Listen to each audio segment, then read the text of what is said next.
తమ్ముడికి చేసింది చాలా ఆనందంగా ఉంది. ఊరు మొత్తం వచ్చారు నా దగ్గరికి. చాలా సంతోషంగా ఉంది. రేపు మా అక్కాయికి ఎంతకంటే ఎక్కువగా చెయ్యాలి. మీరు ఇట్ట పెట్టుకొని రావటం కాదు, పళ్ళాలు పెట్టుకొని నెత్తి మీద పెట్టుకొని రావాలి.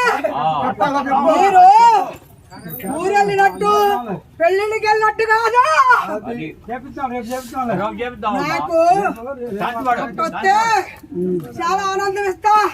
మీ అందరికి నేను వెనకమాలే ఉంటా. సాయి పట్టబెట్టి నేను చేపించుకుంటున్నా. ఇంకా చేపించుకుంటా. నాకు ఇంకా ఇంకా చెయ్యాలి.